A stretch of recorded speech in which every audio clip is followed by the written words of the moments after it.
What's up, YouTube? It's your boy Legend, and I'm back with another video. You already know what this is just by looking at the thumbnail. What if Naruto was the grandson of Naori Uchiha? Now, as you guys know, I am back in the hospital. So, again, this is going to be video number 1 of me recording while in the hospital. But if you guys like this video, make sure you hit that like button, subscribe while you're at it. We're gonna go for a like goal of, you know what, let's try 10 likes. 10 likes is gonna be the like goal. But without further ado, let's just get into this intro so we can start this. What if?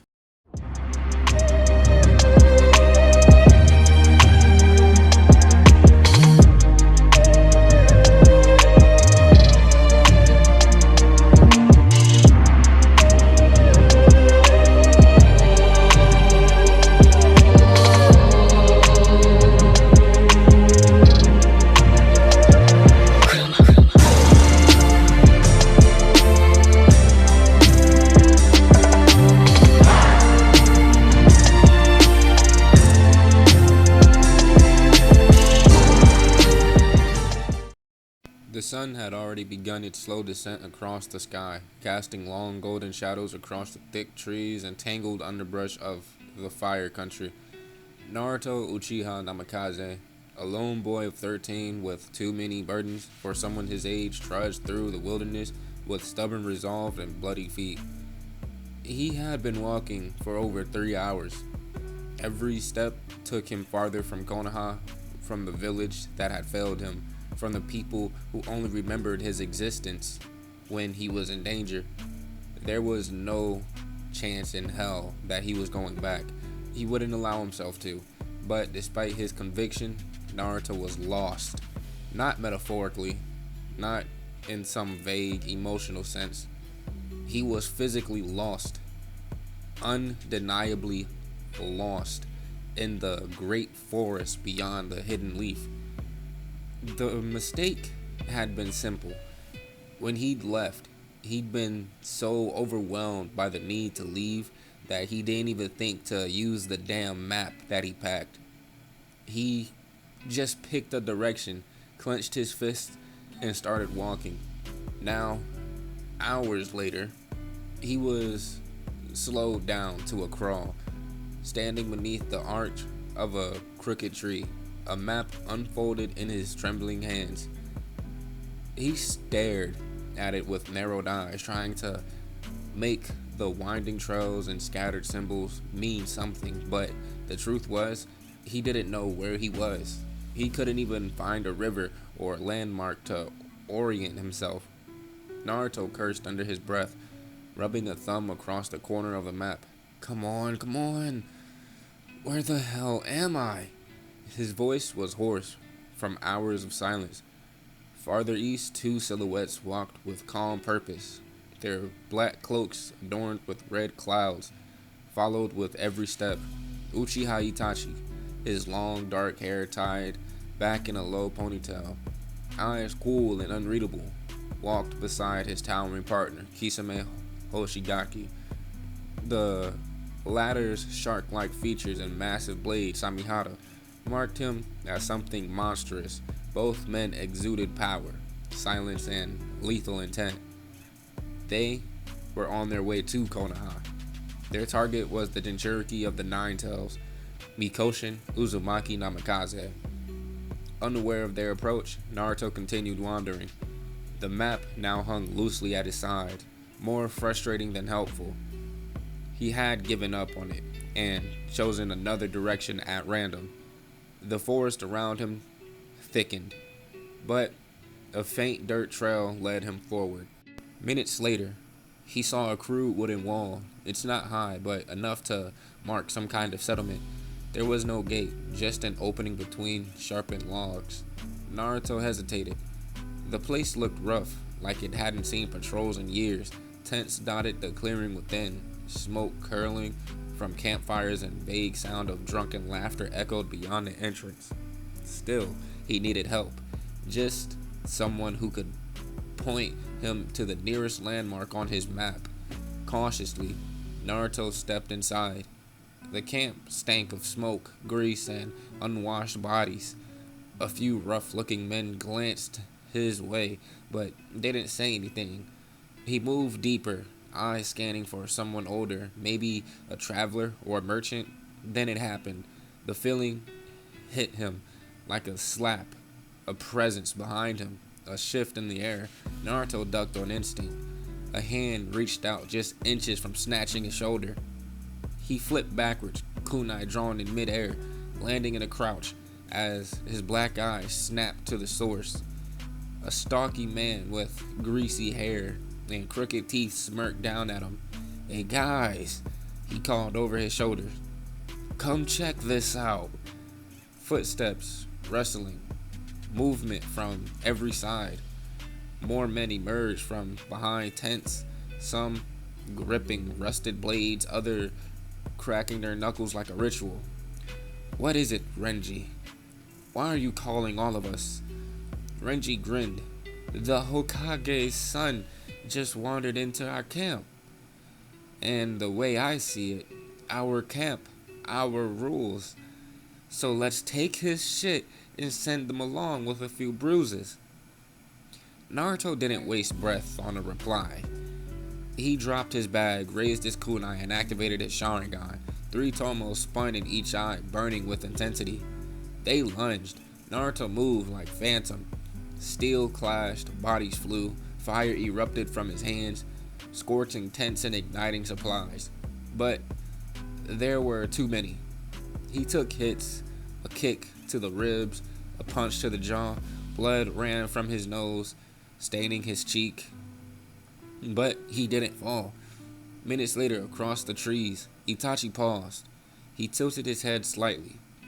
"Do you hear that?" Kisame stopped beside him. "Sounds like a fight." Screams. Metal against metal. Explosions. The 2 Akatsuki vanished in a blur. When they reappeared, it was in the smoking remains of a bandit camp. Tents were scorched. Craters pocked the ground. Bodies, some dead, some unconscious, were scattered like leaves. Kisame raised an eyebrow. "Well, someone's been busy." In the center stood Naruto, bloody, bruised, knees shaking. 8 bandits surrounded him. He was outnumbered, but his Sharingan still blazed, and his grip on his kunai was like iron. Kisame tilted his head. "Who the hell is this kid?" Itachi stepped forward, eyes narrowed. "Naruto." Kisame blinked. "You know him?"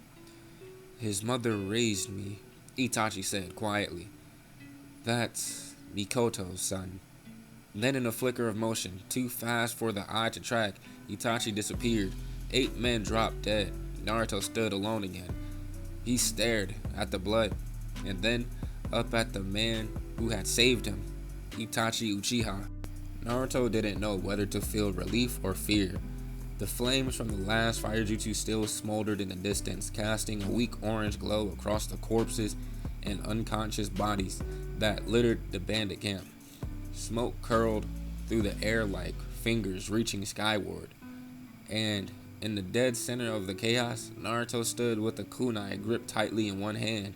His knees trembled slightly from the effort of staying upright, his bruised body aching with every shallow breath.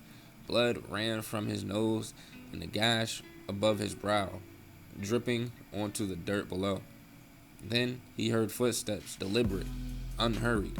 Naruto turned sharply, eyes widening as 2 figures emerged from the tree line, black cloaks with red clouds, pale skin and long hair on one, blue-gray skin, and a massive sword on the other. His heart stopped. His kunai shook in his grip as he stared at them, unsure whether to fight or run. His Sharingan deactivated, black irises flickering between the 2 men as a mix of fear and awe coursed through him. The taller one, with the shark-like features, gave a toothy grin, but that didn't help Naruto's nerves. But the one with the low ponytail simply stared, calm, measured. Itachi Uchiha Naruto had only seen him once, years ago, before the man left the village. And now, he was standing right in front of him. Itachi walked towards Naruto slowly, deliberately, until they stood less than a foot apart. Naruto tensed but didn't move, still gripping his kunai. Then, Itachi raised a hand and gently placed it on Naruto's shoulder. "Why are you so far from the village?" he asked quietly, his voice smooth and firm. "Without your parents, or any guards for that matter." Naruto looked away, his bruised face hardening with old grief. "My mother, she died. Anbu mission. I was still in the academy at the time. So, that was maybe 4, maybe 5 months ago." His voice trembled slightly, but he forced himself to hold it together. "I try not to remember." Itachi's eyes widened slightly. His hand fell from Naruto's shoulder as the weight of the boy's words settled in. "Mikoto? Gone?" He turned away, stepping back just slightly. He closed his eyes and remained silent. 10 seconds passed in perfect stillness as the wind rustled through the trees and the last of the flames fizzled out behind them. 10 seconds of quiet mourning. Mikoto had taken care of him and Sasuke like they were her world. She had cooked their meals, patched their wounds, and offered comfort when their father's silence became too much. She was warm and kind, and she had helped raise both Sasuke and him like they were her own. Yes, she treated Itachi like he was hers, and even Sasuke when his original mother died when Sasuke was 3 months old. Mikoto stepped up to the plate and cared for Sasuke as if he were her very own son. Yes, her husband, Fugaku, had stepped out on her during their marriage and slept with another Uchiha woman. And she gave birth to Sasuke during Mikoto's and Fugaku's marriage. Yes, guys, Fugaku cheated on Mikoto during their marriage. But when Mikoto wanted to have a child of her very own, of her own blood, Fugaku didn't want to give her that opportunity. And now, Mikoto was gone. And the child that she gave birth to, he was left with little to nothing. When Itachi opened his eyes again, they were cooler, deeper. "And your father?" he asked, though he knew the answer would only deepen the pit forming in his chest. "The fourth, does he know you're out this far?" Naruto's entire body tensed, his jaw clenched tight, his fist shaking at his sides. His eyes burned with emotion, anger, betrayal, and pain. "That man is not my father," he said, venom in every syllable. "Someone who only takes notice of you when you're about to die isn't a father." The bitterness in his voice was unmistakable. Itachi didn't need to hear anything else. He understood perfectly. Naruto had been left in the cold. Minato had failed him in a way few could comprehend. And the wound it left had only festered. And now, Naruto was out here beaten, bruised, alone because he no longer believed he had anything worth staying in Konoha for. It was unforgivable. Kisame stepped up beside his partner, eyeing Naruto with vague curiosity. "You know this brat?" he asked Itachi. His tone was casual, but not mocking. Itachi didn't respond right away. Instead, he turned back to Naruto and placed a hand on his shoulder once more, this time with purpose. "Listen closely, Naruto-kun," Itachi said firmly. "You wait here. My partner and I, we have some business to handle in Konoha. It won't take more than an hour." Naruto blinked confused. "Wait, what? You're going to Konoha?" Itachi gave the faintest nod. "Yes, but when we return, you're coming with us. I'll train you. I'll do for you what others have failed to do. You have my word." Before Naruto could respond, Whether in confusion, hesitation, or agreement, Itachi turned and began walking. Kisame followed behind, giving Naruto a glance over his shoulder and muttering, "Tough kid. Hope he doesn't get eaten by wolves before we get back." And then they were gone, vanishing into the trees like ghosts. Naruto stood alone again, surrounded by broken bodies and fading scent of fire and blood. His hand slowly lowered the kunai to his side.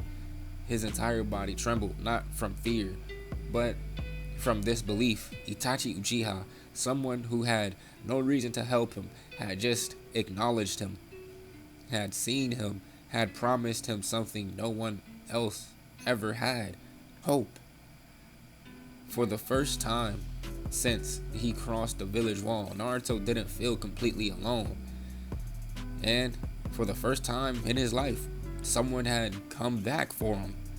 20 minutes later, Itachi and Kisame sat in the far corner of a dimly lit bar just off one of Konoha's quieter market alleys.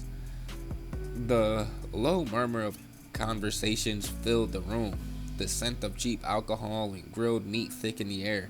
Both Akatsuki members wore wide straw hats, their brims tilted downward to conceal their identities beneath the shadowy veil. Kisame nursed a cup of sake with casual indifference, but Itachi's attention remained razor sharp. His dark eyes subtly scanned the bar's foggy window, noting the slow buildup of chakra signatures outside. His hand twitched once beneath the table. "We've drawn too much attention," Itachi murmured, without turning his head. Kisame's eyes flickered up. "Already?" Itachi gave a slow nod. "Kakashi, Asuma, Kurenai, they're all just outside." Kisame set his cup down with a quiet clank. "Guess our quiet drink over." Without hesitation, the two of them rose from the table and silently made their way towards the bar's rear exit, slipping through the narrow kitchen and into a back alley bathed in orange light of the setting sun. The alleyway opened into an edge of the residential district, a quiet path leading out of the village if they move fast. "We know where Mikoto is," Kisame muttered, "but going into the fort's house is a death sentence. Who knows what kind of seals that red-headed woman has slapped on the walls?" Itachi gave a silent agreement. "We will get her next time. For now, we leave." But just as they rounded the corner leading toward the edge of the village, two figures appeared before them in a flicker of chakra and rustling leaves: Asuma Sarutobi and Kurenai Yuhi. "Well, well," Asuma said, drawing his trench knives. "Didn't expect you two scum to be in our village today." Kurenai narrowed her eyes. "Itachi Uchiha, Kisame Hoshigaki." The air thickened with tension. In an instant, Itachi exhaled slowly. "So much for subtlety." Kisame grinned, reaching back for Samihara. "This might be fun after all." But guys, I'm going to end it off right here. If you guys enjoyed the video, make sure you hit that like button, subscribe while you're at it.